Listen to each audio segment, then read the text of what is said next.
Kerennya AHY kasih petua dengan contoh dirinya sendiri agar jangan ditiru.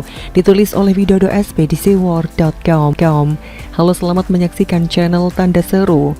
Tak seperti biasanya, setelah beberapa waktu tak kedengaran suaranya, Ketua Umum Partai Demokrat Agus Harimurti Yudhoyono atau AHY muncul di akun YouTube CSIS Senin 23 Agustus 2021 dengan langsung memberi petua-petua luar biasa. Dimulai dari pernyataan perlunya usaha meningkatkan daya saing bangsa membutuhkan keterlibatan seluruh generasi, termasuk generasi muda. Nah, saat menyinggung generasi muda inilah AHY lantas memberi petua cukup bijak dengan berkata, muda berarti pantang menyerah dan tidak takut gagal, karena dalam setiap kegagalan ada pelajaran untuk bangkit dan besertanya ada peluang untuk menang. Anak muda tidak boleh manja apalagi disiapkan karpet merah, kata AHY. Sampai di sini saja saya kutipkan pernyataan AHY, omongan yang langsung mengarahkan kita semua pada karpet merah yang digelar oleh Pepo SBY kepada anak sulungnya itu, tepatnya pada masa Pilkada DKI Jakarta 2017, di mana seluruh Indonesia tahu apa yang terjadi pada saat itu. Dimulai dari dipaksanya AHY keluar dari kesatuan sebagai seorang prajurit dengan pangkat dan pengabdian yang belum seberapa. Lalu, karpet merah coba digelar dengan mengusung anak muda yang masih sangat minim pengalaman di pentas politik Indonesia itu sebagai calon gubernur DKI Jakarta. Sayangnya, karpet merah itu lantas tak ubahnya menjadi arena bagi remaja yang taunya hanya lari-lari di sana.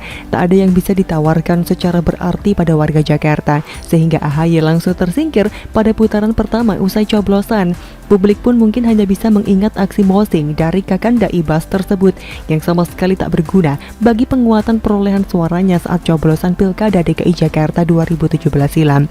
Hanya viral beberapa saat, itu pun diwarnai banyak sindiran dan tertawaan. Maklum, masih muda kok disuruh lewat karpet merah. Karpet merah berikutnya tentu terkait mendadak munculnya AHY sebagai ketum Partai Demokrat, seolah-olah partai ini adalah partai keluarga dengan klan SBY dari Cikeas sebagai pemiliknya. Pengalaman AHY yang masih hijau dalam pentas politik Indonesia tak digubris oleh sang Pepo yang berprinsip pokoknya AHY harus menjadi ketua umum Partai Demokrat. Mungkin nanti jika AHY sudah tidak bisa diandalkan lagi, giliran Ibas yang akan maju, tepatnya dipaksakan untuk maju supaya nama, harkat, dan martabat Yudhoyono's family bisa tetap eksis di Partai Demokrat. Namun bicara soal keluarga SBY ketika bikin pernyataan, nggak lengkap rasanya kalau nggak ada ungkapan yang terkesan baper di sana. Bapernya AHY pun lantas muncul ketika dia berkata bahwa anak muda itu seharusnya perlu bimbingan, nasihat, dan pengalaman dari para pemimpin, para senior dan generasi pendahulunya, bukan dilecehkan, dibungkam, apalagi dimatikan. Siapa yang membungkam? Siapa yang mematikan? Tidak jelas, kan hanya omongan baper. Jadi sebaiknya nggak usah digubris bagian yang ini. Tunggu, kok rasanya masih ada miripnya dengan apa yang terjadi di internal Partai Demokrat ya? Demi memuluskan AHY sebagai ketua umum pada waktu itu, mungkinkah jika dilakukan tanpa membungkam suara-suara kritis yang menghendaki figur lain sebagai ketum Partai Demokrat sepeninggal SBY? Akhirnya, kurang lengkap rasanya kalau tidak membahas ucapan yang lebay pada bagian perkataan AHY yang ini. Oleh karena itu, adalah tugas generasi muda hari ini untuk semakin memperkuat daya saing bangsa ini sehingga benar-benar siap digunakan dalam mewujudkan Indonesia Emas 2045. Bagus sih, tapi coba tanyakan bagaimana caranya mewujudkan impian besar pada 2045 itu. Nantikan jawabannya, kalau nggak muter-muter tanpa arah, paling jawaban di permukaan saja yang akan terlontar.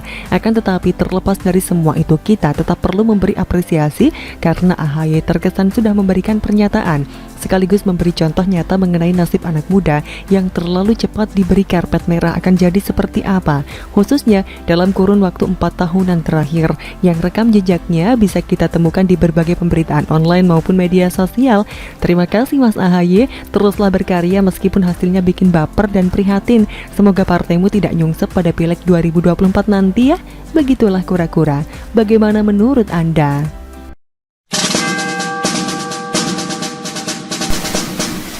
Membongkar alasan sebenarnya kenapa Tifatul dan Andre Rosiade sering baku hantam di Twitter.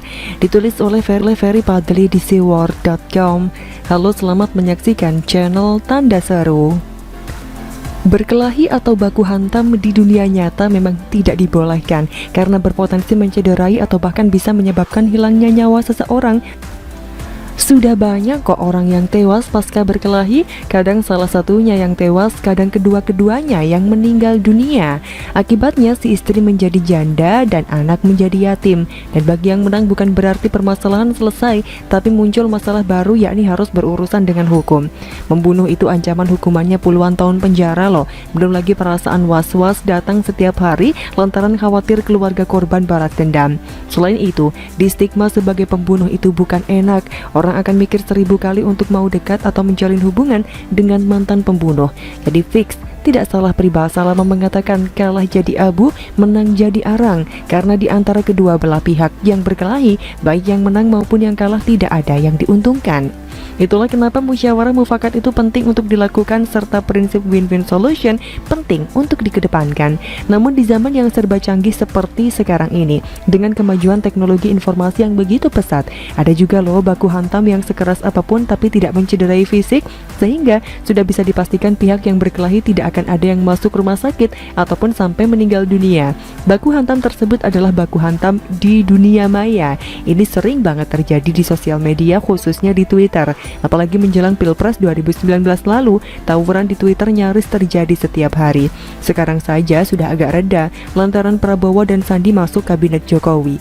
Hanya saja meskipun sudah mereda tetap ada, seperti yang terjadi antara politisi PKS Tifatul Sembiring melawan politisi Gerindra Andre Rosiade, yang mana hal ini berlawanan dari kritik Andre terhadap Gubernur Sumbar yang membeli mobil dinas baru di tengah pandemi corona. Menurut Andre, Mahyaldi Ansarullah yang juga mantan wali kota Padang itu tidak punya empati terhadap masyarakat Sumbar. Masyarakat sedang menderita, pandemi menghancurkan sumber-sumber ekonomi rakyat. Lah pemimpinnya gagah-gagahan beli mobil dinas baru, ini nggak benar namanya, ujar Andre dengan nada meyakinkan pada 17 Agustus. Ketua DPD Gerindra Sumbar itu pun mengatakan bahwa alasan beli mobil dinas baru karena telah dianggarkan di APBD tidak bisa diterima, karena anggaran itu bisa saja dialihkan untuk hal yang lebih bermanfaat bagi masyarakat. Kita tahu sendiri meskipun kelakuannya kayak gitu, Mahyaldi tetaplah gubernur kebanggaan PKS. Tifatul yang juga mantan petinggi partai itu tidak terima dong salah satu koleganya diskakmat oleh kader partai lain, hingga ia menskakmat balik Andre lewat akun Twitternya. Menkominfo era SBY tersebut lantas menyentil nama Andre terkait pemberitaan renovasi rumah dinas Ketua DPRD Sumbar, Supardi, yang memakan dana sebesar 5,6 miliar rupiah. Yang kita tahu sendiri bahwa Supardi ini merupakan kader Gerindra. Lagi nungguin klarifikasi Mas Andre, biasanya cepat nyambar, ujar Tifatul melalui akun Twitternya @tifsembiring, yang kemudian dibalas oleh salah seorang netizen @jeffrinaldi dengan mengatakan, semoga orang Sumbar bisa segera tersadarkan jika para pemimpinnya, baik PKS atau Gerindra sama aja. Karena yang disindir itu kader Gerindra, Andre pun tidak tinggal diam. Tanpa tedeng aling-aling, ia membalas tweetan Tifatul tersebut dengan melampirkan link berita yang berjudul "Orang dekat Gubernur Sumbar mangkir panggilan polisi soal surat minta bantuan" melalui akun Twitternya @andre_rosiade.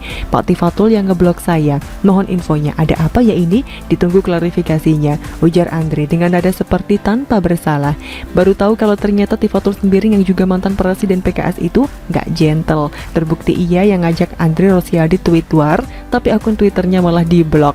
Sudah kayak Rizal Ramli Raja Blokir, Anissa Pohan Duta Blokir, Fahira Idris Ratu Blokir, dan Musni Umar Rektor Blokir saja si Tifatul ini. Dan sampai sekarang, sampai tulisan ini dipublis, balasan telak dari Andre tersebut belum direspon balik oleh Tifatul. Sebelumnya, kedua politisi ini juga pernah berkelahi loh di Twitter terkait permasalahan perairan Natuna. Yang jadi pertanyaan di sini, kenapa Andre dan Tifatul bisa bertengkar seperti Tom and Jerry itu? Bukankah keduanya berasal dari partai yang sama-sama berjuang memenangkan Prabowo kala itu, yakni di Pilpres 2014 dan 2019? Di samping itu, baik PKS maupun Gerindra juga pernah sama-sama menjadi partai oposisi periode 2014-2019. Jawabannya sederhana, yakni karena berebut suara. Baik PKS maupun Gerindra sama-sama ingin mendapatkan suara terbanyak di Sumbar, serta Andre juga bernafsu jadi gubernur di ranah Minang itu yang kini lagi dikuasai oleh PKS. Itu saja, bagaimana menurut Anda?